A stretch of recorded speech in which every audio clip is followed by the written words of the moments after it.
second Wednesday of every month at Vincenzo's Restaurant. The Louisville Forum is a nonpartisan public issues group founded in 1984. The Forum hosts debates and discussions on contemporary and sometimes controversial issues, public policy that affect the greater Louisville community. Although we may take up a national issue, we try to highlight the local perspective. For more information on the Louisville Forum, our programs, or to make reservations, please visit our website at louisvilleforum.org. At this time, I would like to pause for a moment of silence to honor the life and legacy of Muhammad Ali.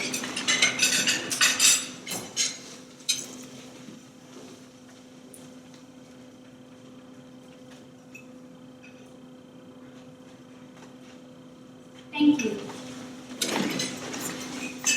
And we are pleased to have Doug Proffitt as our guest moderator today. Doug Proffitt anchors the 5, 5:30, 6 o'clock, and 11 p.m. news each weeknight on WHAS TV. A Louisville native, he grew up watching WHAS TV and first started at the station as a high school intern in December 1977. He has been on the air as a news anchor and reporter for WHAS TV since April of 1987, and today as a weekday evening anchor uses the role to reconnect viewers with Louisville's amazing history and architectural wonders. Please welcome Doug Proffitt.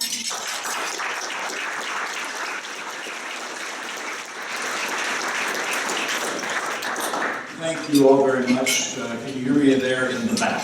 Okay. I'm trying not to be too far. I fall into Keith running south. I'm glad to see Keith here. I did a piece on the Civil War and Louisville's history just a few weeks ago, and Keith was a major voice in it. Our goal was not to flame the debate, but what was the city? And Louisville, Kentucky, our great hometown. What a contradiction we really stand in today if you think about it. Now in the spotlight of the amazing story of Muhammad Ali unfolding to the world, 77 years before he would become a figure that would help shape the 20th century, this was one strange place during the Civil War. We just couldn't make up our mind. Kentucky went neutral. In the city of Louisville, the Union occupied the town. But picture this scene. We made uniforms for both the Confederates and the Union and shipped them out. No, not by UPS overnight, but by the L&M railroad line that actually began and ended in downtown Louisville. They couldn't cross the river. There was no train bridge yet crossing the Ohio River. On the streets of downtown Louisville, here's another scene for you. Louisville recruiters would actually yell on one side, "Hey, come over here, join us, the Confederacy. Hey, over here, if you want to get part of it." At the Gold House Hotel, the Union's superstar generals, U.S. Grant and the fearsome William Tecumseh Sherman would meet often. And there they actually did talk about Sherman's plan to attack and burn Atlanta and then march to the sea. They did it right here in our city. But at the same time, both of those men could peel back the curtains of their Gold House hotel room window, look down, and see Louisville slave pens up and down Main Street. This was a busy and unforgiving slave force. The irony, the very men who without end slavery could do nothing. Lincoln's Emancipation Proclamation meant nothing in Louisville, Kentucky, or Kentucky, because we were neutral. The city where a much younger Lincoln watched slaves on a riverboat connected like, quote, trout on a fishing line, and would never forget that scene. It helped make up his mind later about slavery and led to the proclamation. But after the Civil War, Louisville and Kentucky famously switched. We certainly started embracing the Confederacy values. Our top leaders in the city were ex-Confederates. The governor of Kentucky was an ex-Confederate general after the war. Yet some of those same people would lead the way in early civil rights decisions ahead of the rest of the country. We were progressive and trailblazing in some respects. 30 years after the Civil War, a 70-foot-tall Confederate monument was built where the city ended at the southern edge on 3rd Street. It was surrounded by pretty much wilderness at the time. Its location was suggested by the city's Parks Department. It was supported by the mayor and the publishers of the Courier-Journal at the time. The Haldeman family, not the Binghams, were at the groundbreaking, and their meetings to get the memorial built were held at the Courier-Journal building. But But in April of 2016, one man named Dr. Ricky Jones used that very same newspaper to make a statement, quote, "We are once again asking the city to please remove this symbol of treachery, terrorism, slavery, and racism. It has no place on the campus of a modern university. If 21st century Confederates want it, sell it down." Ed Springston of the Sons of Confederate Veterans then filed a lawsuit against the city's effort to remove the statue and wrote on his blog, "The Confederate Monument is a piece of art and a piece of history commemorating the reunification of two peoples who had been divided by war. It was a way for the South to honor its dead and for the North to embrace the lost with heartfelt faith." And always in between it all, Louisville's preservations, tired of watching history in this city put into storage. Instead, they want to preserve and put into facts. As Martina Cunneke said the other day, we need to understand our history in order to recognize and counteract its lingering effect. Erasing it only serves to sanitize it. So with that, ladies and gentlemen, I want to introduce our panel. Dr. Ricky Jones of Louisville, political activist Ed Springston of Louisville, and Martina Cunneke, president of the Neighborhood Planning and Preservation. Dr. Jones has been the most active voice in getting this started, so he'll begin by his introduction to you here this afternoon. Ricky?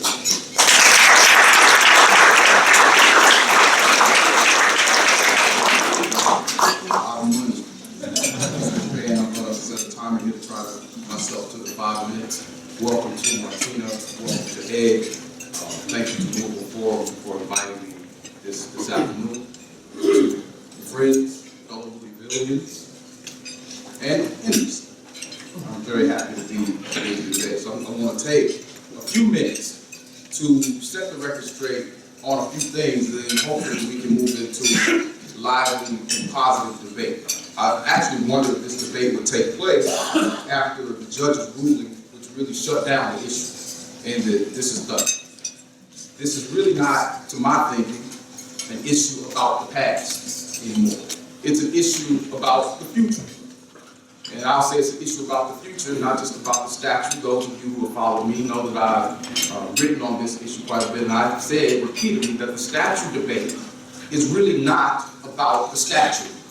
It's about something else. If you did not know, the state of Kentucky has more Confederate monuments than any other non-Confederate state in the Union.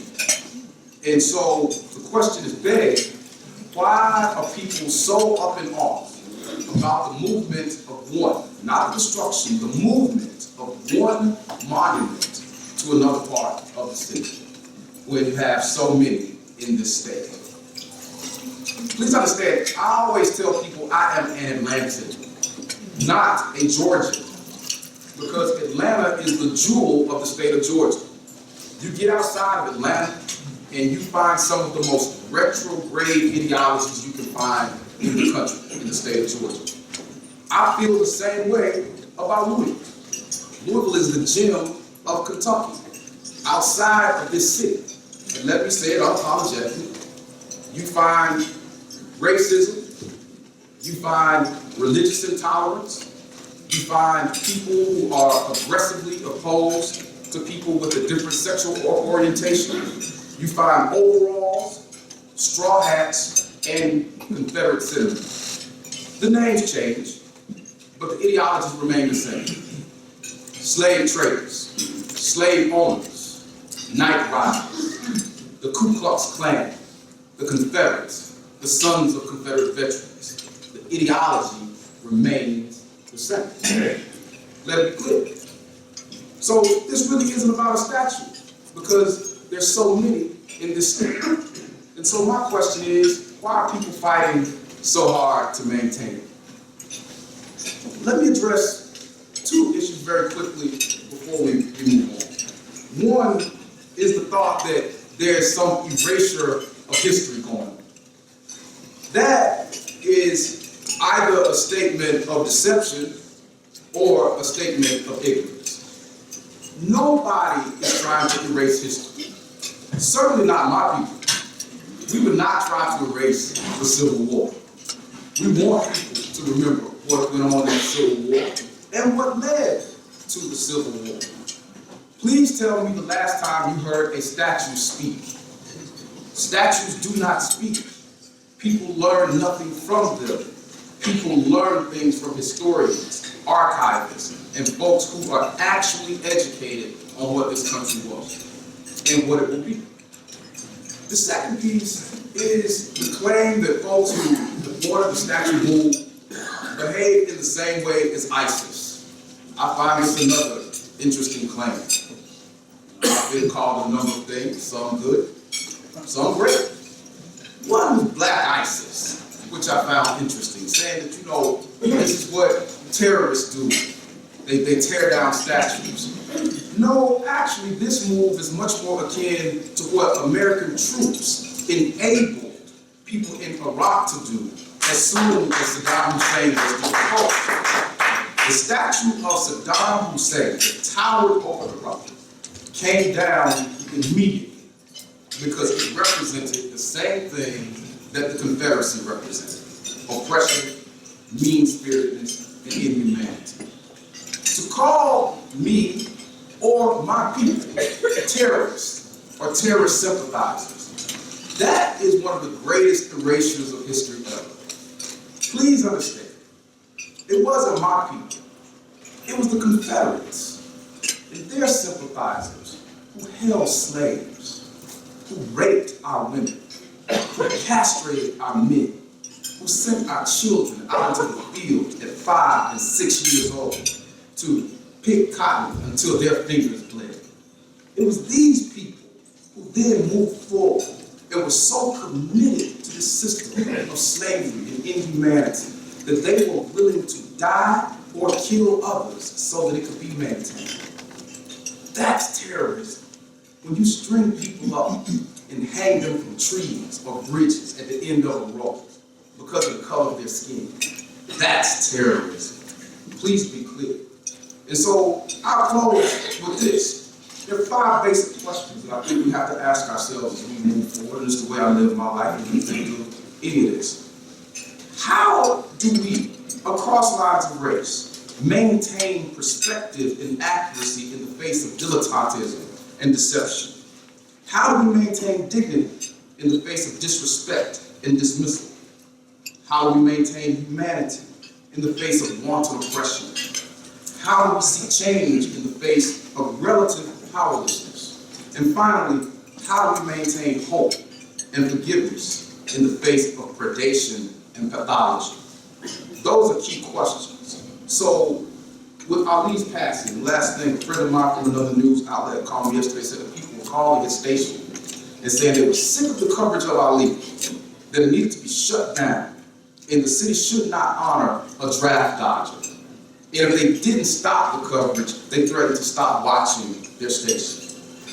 Another example of why Ali certainly maintained ties to Louisville, but he never called it home after he left.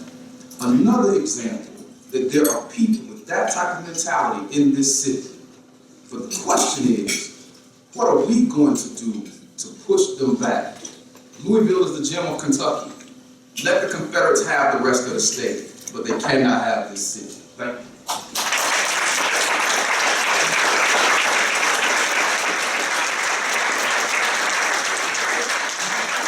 Thank you, Ricky. Now I bring up Ed Springston. He was behind the original suit to stop for the restraining order, and now, of course, you had the judge's ruling. You told me that you might appeal. You might want to address that and give your opening statement.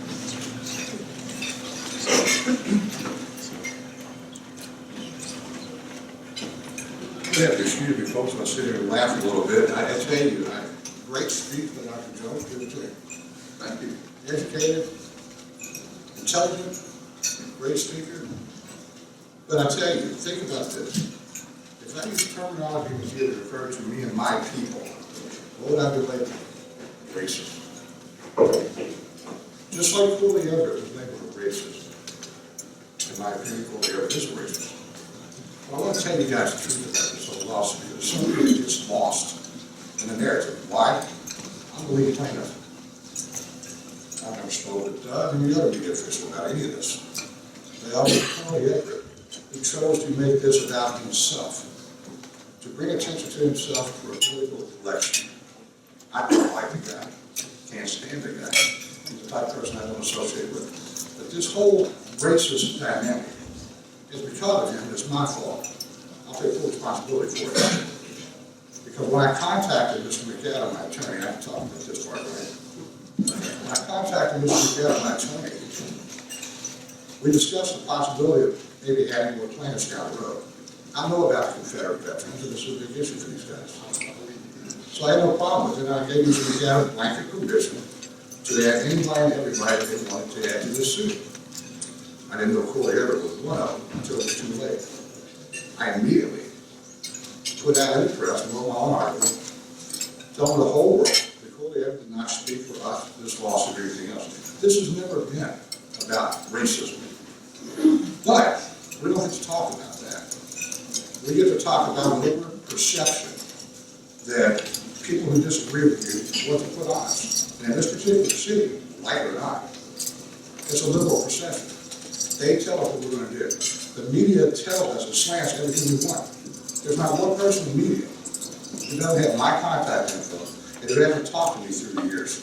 I very rarely do public appearances anymore. I made an exception in this case for one reason only. I'm a United States veteran.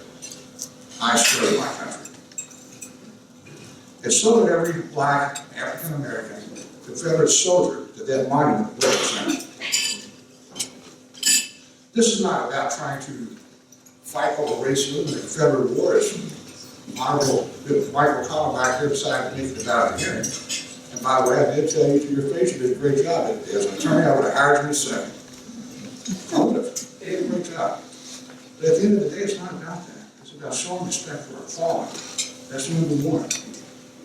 And I find it really appalling that we can sit here and talk about, how miserable this thing was, but nobody really understands. This monument was brought about by black African-American families to honor the fallen Confederate dead sons.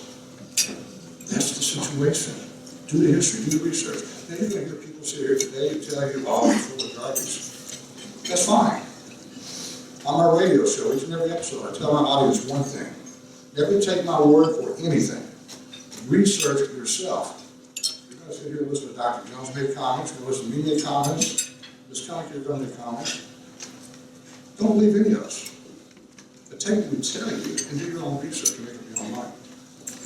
And for me, it's a dishonor. Anybody who has ever worn a uniform, in 1952, the United States government said that Confederate soldiers were to be treated equally as I am. And they deserve to be honored. If you want to sit here and honor Muhammad Ali, and I have no problem with that. I'm not even arguing the fallacies of Muhammad Ali. In my mind, he will always be the greatest. He was the greatest boxer I ever saw box in my life. And he will always be remembered that way for me. That doesn't mean that I agree with him politically. There were a lot of things I would never agree with Ali. But that doesn't make him a bad man. It doesn't make him a racist. We have a difference of opinion. My job, first and foremost, in this particular situation, is to make sure that my veterans are honored as they were intended to be, no matter whether their skin is black, white, green, yellow, or purple. I also want to apologize to this audience for the action of a rogue guy who did not have any permission from anybody to go out here and make this into this situation. That's why I didn't release a press release myself. That's why I didn't write about it, do it myself. I could have announced this lawsuit. I am the media people. For goodness sake, I didn't need Doug out here to put something out there for me. I put it out there, Doug will read it tomorrow, put it out there if he thinks it's important. They always do it. You know I'm right. You know I'm right. They always do it. The news media follows everything I do. I could have made it an issue, but I knew it was going to come down to this. What I didn't know was Corey Everett was part of it. But the one thing I will not say from anybody, including Dr. Jones, for anybody else in this audience, is for anybody to sit here and try to accuse my attorney, myself, the son of Confederate veterans who are attorneys from the as being racist. I made a mistake by opening this up to a broader issue. I get that. But these are some of the finest men that I know, and they have stood up for everybody, regardless of color, regardless of social economic status, and I have news for you. Regardless of any of the liberal politics or anything else that control the state. I like that message. But I'll never not say it. But your mom aren't my veterans. They deserve it. They fought for it. They died for it. I'm one of the lucky ones. I'm here. I'm here. That man over there is a veteran as well. He served his country in Vietnam. Don't dishonor us. Accuse me of my people being racist. It's a racist term I've ever heard, and I don't like it. That's it.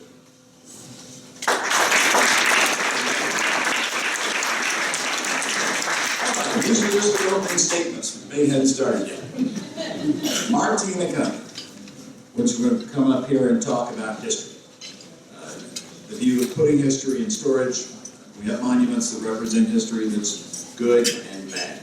And I know in dealing with Martina in the past, her view is that it should be put in balance. I think Tom Owen, former Metro Councilman, had also said the same thing early on, and then he had a different view later. So here's Martina Cumming.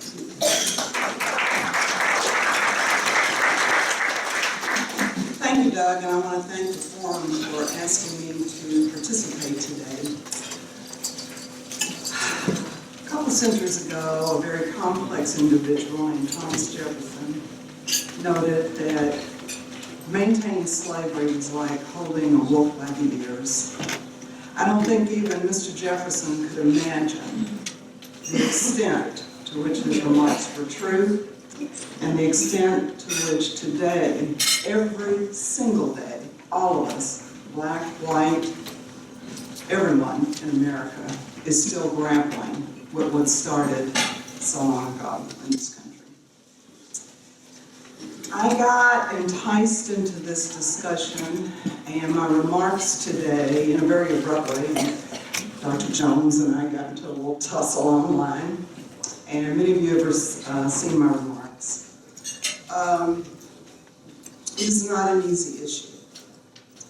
I speak to you today from the perspective of a preservationist. I'm the president of the Neighborhood and Planning, and so we work on preserving historic structures, buildings, work on helping neighborhoods fight uphill battles with the city because they want the integrity of the neighborhoods to stay intact. So I speak to you from that vantage point. I also speak to you from the vantage point of a historian and the former director of exhibits at the Kentucky Center for African American Heritage. I was responsible for the research and compiling of the information that were going to tell the stories of African Americans in this country through Kentucky stories. And yes, people, there are enough Kentucky stories to flesh that out. And there was a permanent exhibit developed, built, 80% of it was built. It's never been on the floor of the Kentucky Center for African American Heritage. So I come to you from that perspective. I come to you from the perspective of a graduate of Indiana University. I did graduate work in system science and psychology, and a lot of follow-up because I have a short attention span. I come to you from the perspective of a woman that worked for the Humana Corporation for about 8 years, where I ultimately became my predecessors were called directors. I was called senior manager of primary research for the Humana Corporation on Main Street.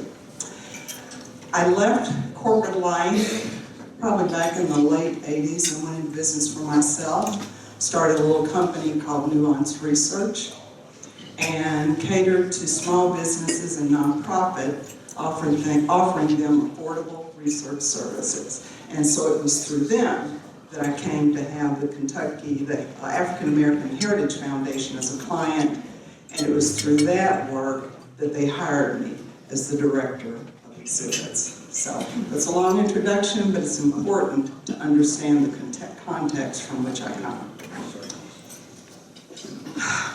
I oppose moving that memorial. Fundamentally, I think anytime you fool around with any memorial to the dead, you're on squishy ground. But I also oppose bringing that memorial down because as a historian and as an activist, I'm an activist that works in all of Metro Louisville and a lot in West Louisville. I oppose removing anything that can help us remember how complex this issue of slavery was and how it still affects us. It still divides us. We are in a tear-down mode in this community. Most recently, it's just the most horrendous I've ever seen in Louisville, Kentucky. But over the course of decades, we have removed symbols of a system that was so odious, so horrible, that it still affects African Americans today. 150 years after the war, who's still at the bottom of the economic ladder? Who is still at the bottom? Why is that? And we need to reject the notion that there's just something wrong with Black people. There's just something wrong with West Louisville. We need to reject that. If we're going to start removing the symbols of racism, violence, bigotry, let's troop right over to 4th and York and take down the statue of Mr. Prentice, who was, thank you very much, who almost single-handedly raised the hostility against the local Catholics and led to the rampage known as Bloody Monday. Let's do it. Let's revisit the name of the Waterson Expressway. And let's revisit the name of many streets in this town that are named after people who enslaved other people, who abused other people. Let's bring it all down. Unless we're prepared to do that, to bring down the symbol that some ladies threw some money together to honor their dead, it's really, really sad. And I tell you, I got dragged into this argument. When I first saw the announcement, as a historian, I didn't like it. But when I saw the mayor's remarks in which he referenced compassion, folks, I'm going to tell you something.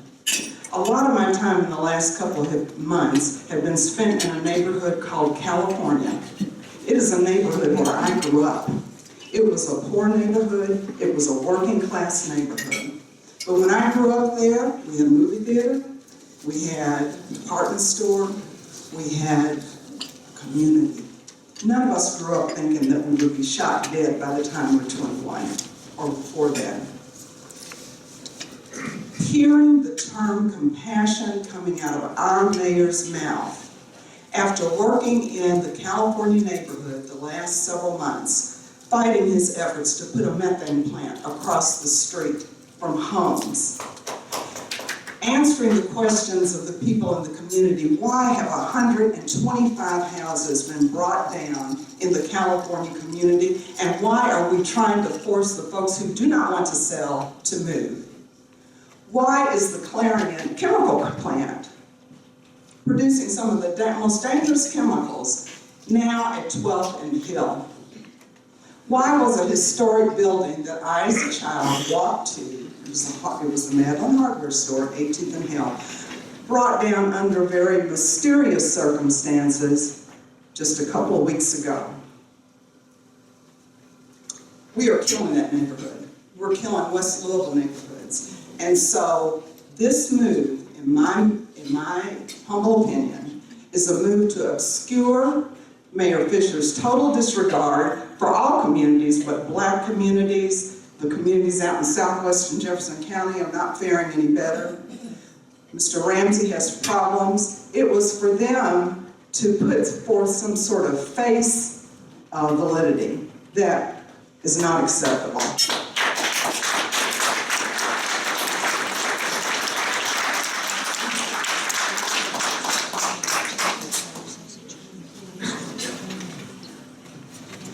All right, now we're going to begin our debate. Our debaters will stay in their seats and hopefully project enough there. We will take this up to 1 o'clock. I'll pick it up with the lingering question about from Martina Koenig to you, Dr. Jones. In following her for many years, their overall emphasis with that group is preserve history, but also balance it. Tell the other side of the story. Is that not possible with the Confederate Monument where it stands now? Was that effort ever made with Freedom Park in a way that was acceptable on U of L campus? Let's pick up the debate starting with that. Yeah, I mean, it's a very interesting argument to continuously hear this question of balance in the erasure of history.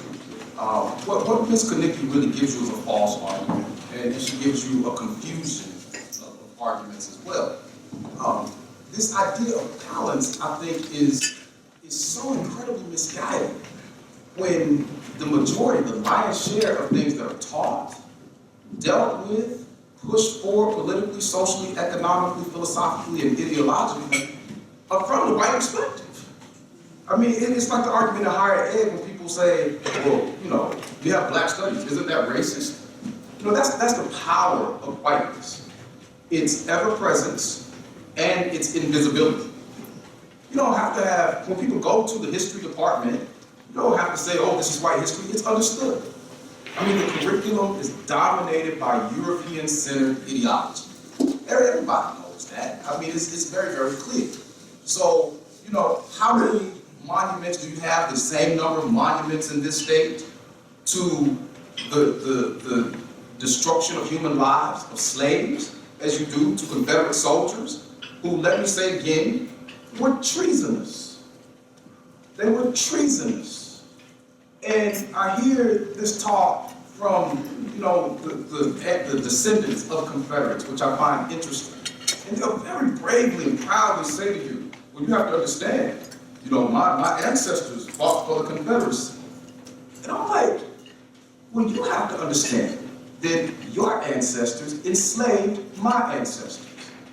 And if your ancestors did not have the financial wherewithal to enslave them, they were so ideologically in sync with slave owners that they were willing to put on that gray uniform, die, and kill people so that that terrorist system could be maintained. So do you think I care? I mean, I don't. I mean, I really don't. And this idea of tearing things down that Ms. Kanicki gives, it's one statue. I mean, I do think that she is the type of African American that most whites in this community are very comfortable with, because she doesn't make you choose sides. It leaves people to be very comfortable in this shell that they have, where they can go through with overt or covert, at best, racial insensitivity, at worst, overt racism, but you don't have people brave enough to call them. Does that mean it's all black, all white folk? No. Michael O'Connell is one who stands up against it. Mayor Fisher is one who stands up against it. And so to make the argument that these men have somehow, you know, wanted to move this statue to get some type of validity or validation that they otherwise would not have, that's BS, and I think people know it. And what does this statue have to do with the West End and remembering the Civil War? If that's the case, just move the statue down to 28th and Broadway and everything will be okay. Let's get a response to that now, since our time is going to be limited at the top of the hour. Martina? Well, first of all, let me assure Dr. Jones that I'm not the sort of black person that white people like the mayor is comfortable with. I didn't say the mayor. I said the friends over there, not the mayor. It's remarkable to me that instead of having a civil conversation, we're going to start attacking people that are presenting another point of view. Balance. We tore down the slave pens. We have a marker there. That's the way to convey the history. But none of us in this room probably know how close a slave pen resembles a jail cell. And how, to this day, we still have a lot of people behind bars. What are the connections? We need to connect those dots. I'm going to go back to the Kentucky Center for African American Heritage, because the purpose of that institution was to do a couple of things. First of all, to convey the history of African Americans. Second of all, to provide an economic hub in West Louisville. And it's not doing that.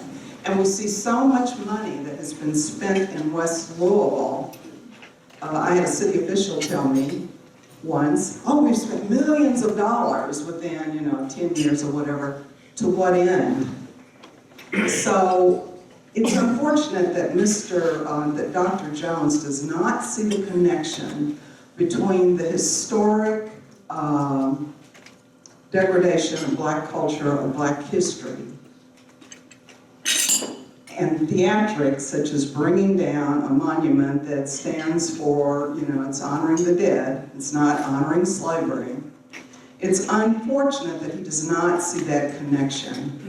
I would venture to say that many people, and based on the responses that I've had since I made those postings a couple of weeks ago, many people, Black and white, know what time of day it is, and they know what the real issues are. Let's get some audience questions. That's okay, you can read about it on our website. Well, here we go. We have a number of questions, and they all revolve around essentially the same issue, is there any compromise that could be reached? Would any or all of you be amenable to consider not moving the monument at all until a new location is agreed upon? And if you did agree upon it being moved at some point in time, is there an appropriate place within Louisville that it could be moved to, or is there some other place within the state of Kentucky that it could be moved? Ed, why don't you pick up on that? Oh, absolutely, I'd love to pick up on that. The reality is, we do have alternate locations for the monument. The city has already said publicly that they were going to pay to dismantle and relocate the monument. We've got the city of Breckenridge and Meade County that wants this monument. It don't even have to be in Louisville. All right, but they don't have the money to do this by themselves. But the city has already agreed to pay for that. Unfortunately, we weren't allowed to present that testimony at the case last week, so nobody in the media knew to report about this. And I basically kept my mouth shut on that until now, but this is a public forum, I'm not too worried about it. They can shoot me later, we've got a TV camera there right now. But that's the truth of it. This was also told to Matt Godin and to Michael Connell's office by our attorney. We've got emails verified, okay? So what you didn't tell, that's what I was talking about at the very beginning, when I talked about being led by what the media wants us to believe. It's perception versus reality. The reality is, we've got the options. The reality is, I've never had a problem moving that monument from that particular location. But the narrative has been that this racist white guy wants to keep this thing at this location is unbendable. That's absolutely 100% not true. But that's what we had to deal with in the last several weeks. Because Dr. Jones wants to go out and say, well, it's not really about that. We don't care about this at all if there's enough monuments. And then wants to say that I'm a racist, they're going to file a lawsuit. That's not true. We've got alternate locations. We've got availability. The city has already agreed publicly, union stations have all reported it, to pay for the dismantling and relocation of that project. Now, I will give you one caveat. There is one caveat to our agreeing to that it must be done by somebody that knows what they're doing. And in this particular case, the only one who would know any way to do that thing and preserve its integrity is Moultrie Memorials. That is what we've done, that is what we said from the very beginning, but unfortunately it wasn't reported in the media, and we weren't allowed to talk about it anymore. Well, to clarify, it's the UL Foundation that would pay for the cost of it, not tax dollars. Any compromise? Rick? Well, it's a misrepresentation. I mean, what it says is just not true. You know, from the beginning, the decision was never to destroy this monument. It was always a question of moving the monument. And let me be clear, as far as I'm concerned, moving it is a compromise. Because let me, again, be very clear. If I had my druthers, every Confederate monument, memorial, statue in this country would be taken and sank to the bottom of the Pacific or the Atlantic. So that's not about me, all right? So I'm being clear with you. I have no issue with letting folk know honestly, I'm not in the business of compromising and being sympathetic to terrorists and killers and slavers. I'm just not. But let me go forward here, okay? What Mr. Springsteen said is not true. The decision was to move the monument from the beginning. His side wanted to fight to keep that monument there. Okay, that's what their side wanted to do. They brought up this idea. Hey, I sat patiently, didn't interrupt at all. When they realized that they were overmatched, okay, certainly by me, and overmatched by Michael Connell and his team. Those of you who were present in court saw that Confederate sentimentality and innuendo, which is all they had, did not win the day in court. Then another argument was introduced, saying, oh, well, we've always had somewhere to move it. Look, I'm very public with everybody. If people are, do you see a public clamor from anybody in this city to move this monument to their property? I think that says something. And so if Mr. Springsteen and Ms. Konecki and others have places, not a place, but places to move this monument, then this debate is done. You have places, you have people who are willing to fund it, and so it's a done deal. Let's let Ed to respond, because this debate hopefully will at least go to 1 o'clock. This is absolutely different. You see, this is the whole point about letting somebody else define the narrative. For most people that know me, and there's quite a few in this room that do, they know what I do. I'm not exactly a very quiet, shy person that runs away or hides from issues. I'm very vocal, I'm very outspoken, and I push the envelope as far as I can for accountability of elected leadership. Everything you were just told was a blatant lie. We went into immediately, the only reason we filed the suit in the beginning was to get a temporary injunction because the mayor already had a bulldozer on site and was going to tear it down that night. All right? Now, Dr. Jones likes to use these inflammatory code words, you know, make you look like a white racer because we're talking about ICE and stuff. But the reality is, the second part of this problem was never about, it's not just the veteran, but the second part of this problem was, does the mayor have unilateral authority to do whatever he wants, destroy anything he wants, without any kind of approval from the people we elected? This is a representative democracy. That's what we have in this country, that's what we have in this state, that's what we have in this city. All right? Initially, when I contacted Mr. McAdam, I told him we need an injunction because of that alone. If you look at the Colonial Gardens fiasco, it's still sitting there undone, by the way, all these years later. But if you look at that, it's one of me, I know she's going to smack me down the back. She actually stabbed me with a fork the first time I met her. But at the end of the day, if they did it right, I never liked the decision. And I spoke with Martina, we went to war over that. All right, I never liked the decision, but it was done the way it was supposed to be done, and I respect that decision. They had neighborhood meetings, they had council meetings, there were votes, our elected representatives were heard on our behalf. Then we had accountability of them.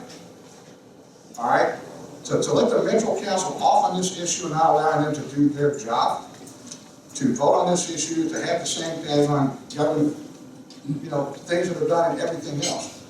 Totally, we've got a real problem. Now, when I talk about the lie, maybe what Dr. Jones don't know is, because in my opinion, he's being used once again. And that seems to be a way it is around here. That's why West Louisville is behind. They allow these powerful Democrat leaders to destroy it. Do you know about a $25 million worker training facility that the Greg Fisher and the mayor decided against, and now all of a sudden he's talking about worker training dollars? Let's talk about the statute. And we've got more questions. There's Joe Arnold out there ready for A lot of questions about, you already talked about moving it, or the chances of moving it. What about modifying it? I'll read 3 questions back to back to back.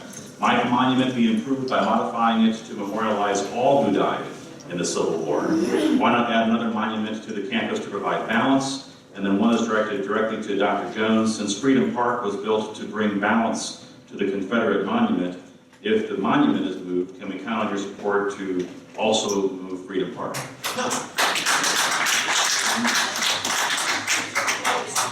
First of all, and this is another correction. You know, Ms. Konecki says sometimes, well, these are attacks, just the truth. You know, this idea of people being used and all this stuff. Look, we won't even go there. Freedom Park was a compromise to begin. There have been people, again, across lines of race who want that Confederate statue gone from the campus of the University of Louisville for decades.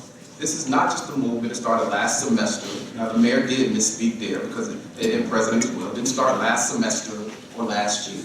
I've been here almost 20 years, and we've been working on that since I've been here. It was worked on before.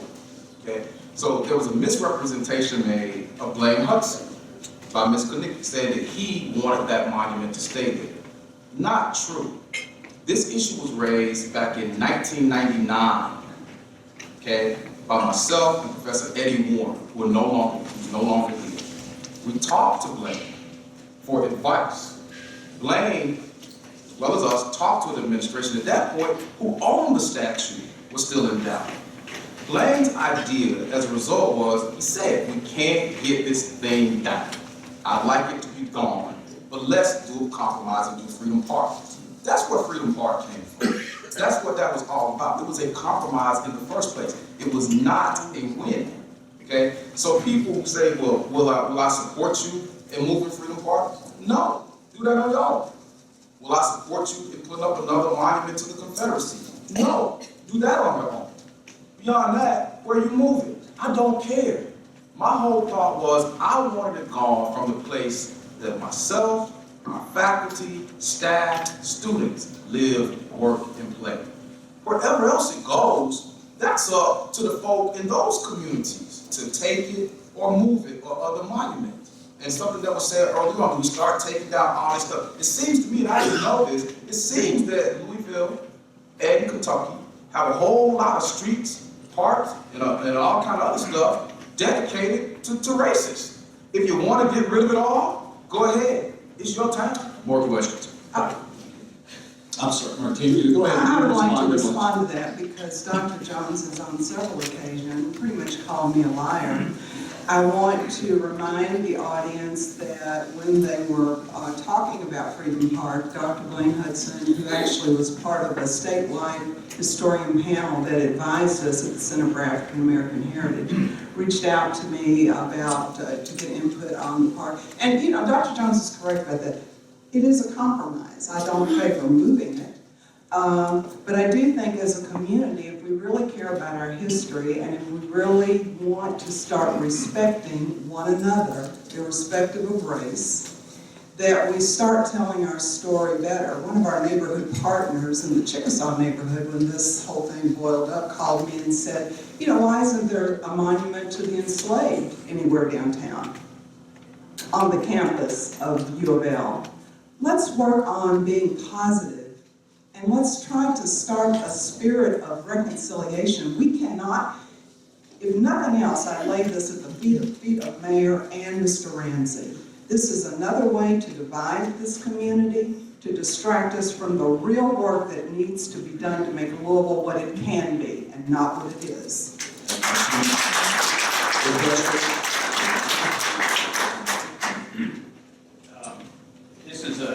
I guess this is one we got recently. Historical monuments have been moved in the past so as to relocate them to a more appropriate spot or venue. Why is the moving of this monument any different from those other objects or structures that have been accomplished in the past? I think this was addressed to Mr. Springsteen, but I guess for any of the candidates. This particular monument is so how to prepare. I mean, you've got a monument that's almost identical to this in North Carolina, for example. All right, and it's still bronze. They actually spend a couple of bucks each year and keep it up and maintain it. And this particular monument has gotten such ill disrepair that it has to be handled a certain way. You can't just take a general contractor who's used to taking big old claws and picking stuff up off the ground and dumping it somewhere and think it's going to stay intact. Now we're dealing with something that's been around since at least 1895. You know, that's the problem with this. The only people in this particular area that have that kind of experience dealing with stuff that's that old that needs to be preserved is multi. You know, I mean, it's nice to sit here and say you want to bring in one of these big old construction companies that the city of Louisville hires all the time so they get the backward checks in their pockets. That's fine. All right, we call those campaign donations, by the way. All right, that's fine. But those particular people do not have that expertise, and that's the problem we've got. It has never been about protecting this monument at this location. I mean, you know, if you really want to be quite frank, you would talk about the racist tone that you developed with this particular monument there and how insulting and degrading it is. You have to talk about J.D. Speed. Josh Speed was great friends with President Lincoln. There's a nice letter from President Lincoln to Speed where they were arguing the issues of slavery in the day. And you know what? Speed was a plantation owner and owned slaves. But we don't mind plastering his name all over buildings at U of L and screaming, look at us, we're progressive. How can we sit here and talk about this? It's not Joshua Speed, it's James Speed. I understand who James is. I'm not sure I understand it, but the Speed family, unfortunately, came from plantation and slaves. No, That's why different people. And see, that's the whole point. No, it's not the whole point. Again, when you talk about this statue, this particular monument, what a lot of people don't know, it's been moved before. You know, it was moved from the end of, it was been moved before in 54. No, that actually is not understood. I never interrupt you. I'll see you later. I never interrupt you with all the misrepresentations, you know, it's. I do think you're right. I think it was moved not maybe 54, but much earlier than that. When we were doing the research, it was right after it first nearly got placed. Then it was moved maybe a few years after that, where it stayed in the spot for many, many years. Doug, I've been right about everything I've said. And like Ali, time has bared it out. You know, it amazes me, all these people who come over here, they want to give you their bona fides. Veteran, So am I. I was in the United States Navy 3 years, went to the U.S. Naval Academy. My daughter's godfather, sitting right over there, 20-year veteran of the U.S. Army, served in Iraq. So this false argument that the only people that are arguing against this thing never served their country is false. Ms. Kanicki comes up and talks about, you know, being a historian. Look, I got a PhD at 28 years old in political philosophy. Took a whole lot of history, but I don't feel like I need to recount my resume every time I step to a microphone to let you know that the argument is correct. Let's take one more question, then the closing arguments for the forum today. Joe? Summing up a few questions, I think and Dr. Jones again to start, is that there's a distinction being drawn, or a question, is there a difference between moving a statue and disturbing a memorial to war dead? Nah, that's semantics. You know, it's semantics. Just like, and I'll be short to give the others a chance here. Just like this other, a few talking points, erasing history. Already talked about that. The people who are claiming that we're erasing history are the same people who want to argue that the Civil War wasn't about slavery. I mean, I find that incredible, right? People who want to argue for the presence of this thing, who want to call me and others racist, are the same people who are the purveyors of racism. People who want, and this is the last one, this talking point about dividing our community. The mayor is dividing our community because he wants to move a statue. Let me tell you something. It's already divided. Issues like this just bring people to the fore. I love issues like this. As I told my friend yesterday, when Ali died and folk want to come out and start calling him a draft dodger, what? You think somehow they were created this week? They're already there. Situations like this just expose them. And now they want to use Everett Corley as a fall guy. Everett Corley just told the truth. When Everett Corley called me a damn dirty black bastard, he just said what his friends were thinking. And their ancestors betrayed their country, and now they betrayed their brother. Typical. All right, closing arguments, and we'll begin with Martina. Again, I want to thank the forum for allowing me to participate today. What you witnessed today says it all about where we are as a community. Dr. Jones has been in this community for 20 years. I've been in this community, with the exception of time that I've lived in Atlanta, for 63 years. So I know enough about the history of the city and how things come down in the city to see this very differently from Dr. Jones. He loves situations like this or conversations like this. Although I think these conversations are necessary, it hits me to the core. It hits me to the core.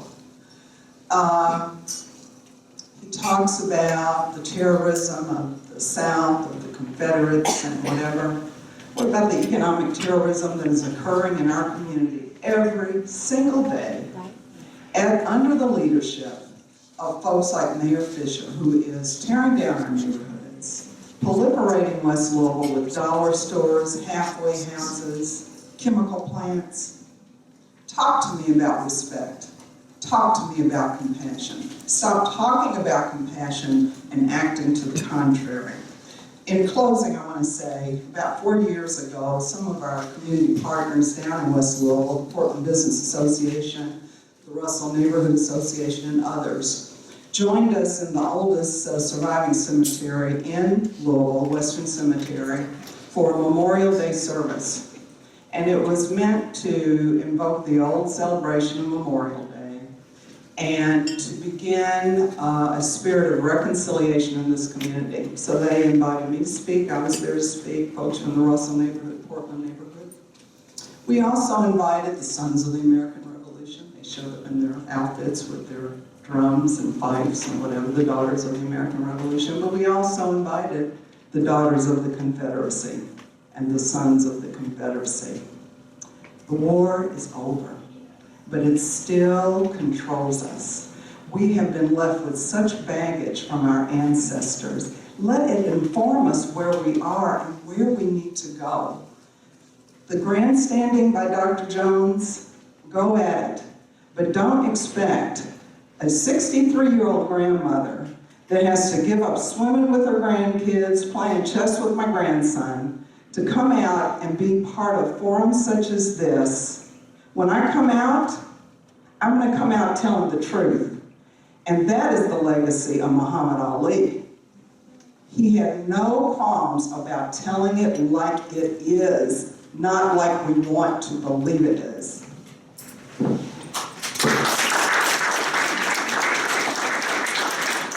Before Ed gets started, I gotta say this. Who you think is more like Ali up here? Me or her? Really? Her.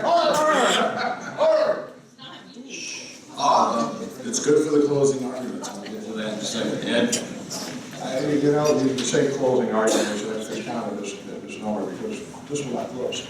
This is an argument that's going to be closed when we're here today. You know, the first time I opened my mouth, there's people here that love it, people here that hate it. The same with Dr. Jones, the same with Martina Konecki. That's the way it is. And that's the reality of where we live right now. You know, I was born and raised here. I'm 52 years old, born and raised in Louisville. Yes, I was around during the 60s when we had the little riots that nobody talks about publicly anymore. I was around in the 70s when the Vietnam War was destroying everybody, dividing everybody. I was watching the Hippies get high. They lived next door. I didn't indulge when I was really young. Right? But at the end of the day, you know, we've seen that so-called progressivism, the social construct. I've seen it from the time I was a little guy until the time I am now. The reality is this. We continue trying to fight over something that ended 151 years ago. There are millions of slaves around the world today. Millions of slaves around the world today. We're still here sitting here fighting over something that ended 150 years ago. Why are we fighting about it? Well, let's look at what's been happening in this country. Let's look at what's happening right here in Louisville. You know, during the news cycle, Jim Ramsey's in a lot of trouble right now. He's being taken on by the UofL trustees. Greg Fisher's got some problems. The next thing you know, we're going to tear this monument down. It's a racism thing. He might have been fighting for the last 15, 20 years.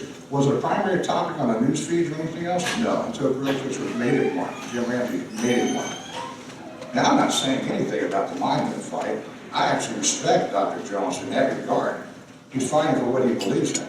I disagree with him, but that doesn't mean you can't respect somebody you disagree with. But instead, I'm being called racist and chastised. My attorneys, like the Honorable Thomas McAdam over there, is being treated as like he's some white racist scumbag, which is nothing further from the truth. We have been fighting together on a couple of things to aid this city, to revitalize the West End. We're not talking about building food ports on top of contaminated land and pretending that's good for us. We're not talking about plantation politics by creating a few little security guard jobs and some sharecroppers who go tend to those crops in that food port. That's exactly what it is. And in the bigger picture, that's the economic slavery that's destroying Louisville right now. Now, there's people in here that are going to be offended by that. If I'm a white guy, I can't talk like that. It has nothing to do with white or black. Because at the end of the day, Doug was given a bio. And he would have given you a list of things about me that would have made me sound like I'm some kind of an expert. Dr. Jones down here, he's a doctor at UofL. Boy, he's got a political science degree. He's an expert. Martina Konecki's got a list that long too. You know, but at the end of the day, look around you. Don't look up here at me. Look at each other at that table. We're all in this together. It doesn't matter whether you're rich, poor, black, white, green, yellow, or purple. We come into this world one way, we go out the other way. And we all go the same route. It's in between that makes a difference. So you can sit here and be divided and continue this kind of idiotic arguments. Because we've already reached a compromise. Dr. Jones already agreed to it. Let's move it. We agreed. just said that a few minutes ago. So you can see we're continuing this argument. You can find ways to overcome those differences and move this community forward.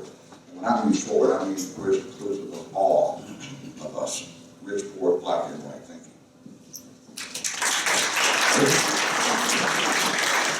Again, thank you all for coming out today. I think you realized, again, Mr. Springsteen wants to talk about everything but the statue. He wants to say that he's offended by being called a racist, and his ilk offended by being called racist. Yet they're very comfortable calling other people racist, fight against the legacy that they're trying to preserve. Ms. Kinnicky wants to talk about everything except the statue issue, about how the mayor is somehow some modern day oppressor of the West End. So that's a different agenda. It's very clear. When people can't argue about the issue on the table, they pivot to other issues. That consistently happens. But what I would say at the close of this, there have been so many battles that decent people have lost in this country. And I'm glad, I'm happy, I feel blessed that we won this one battle. Is it a huge thing? Will it change murder in this country? No. You notice, I didn't say black on black crime. That's another term that's used by people who are diverted. Most crime in this country is intraracial. Over 85% of murders in white America are committed by whites. So nobody talks about white on white crime, right? So those are issues for another day. But right now, where we are, this is a momentous time in this country. Barack Obama is exiting as President of the United States. The first African-American president this country's seen. Something that many of us thought we would never see.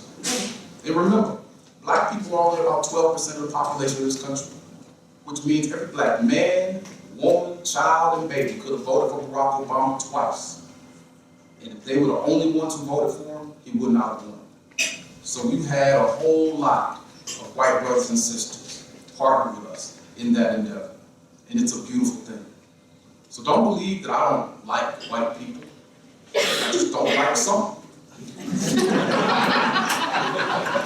I don't like racists.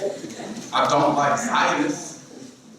I don't like people who uphold legacies of terror. I don't like that type of madness. But there are others historically and contemporarily that I love. I love William Lloyd Garrison. I love John Brown. I love the original Cassius Marcellus Clay from right here in Kentucky. I love John Quincy Adams. I love Mike O'Connor back then. I love Greg Fisher. And I'll say that publicly since there's so much hate coming from the other end. But now we're seeing the exit of the first African-American president and the possibility of having the first woman president. Whether you agree with Hillary Clinton's politics or not, what she just accomplished is an incredible thing for this country. So the question is, where are we going, Kentucky? Where is this country going? I think the country is going to a progressive place.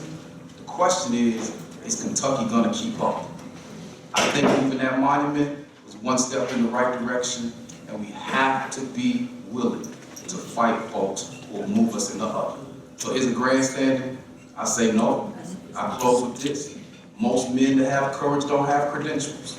And most that have credentials don't have courage. I have both, and I'll fight to the day I die for what I think is right. Thank you so much for coming.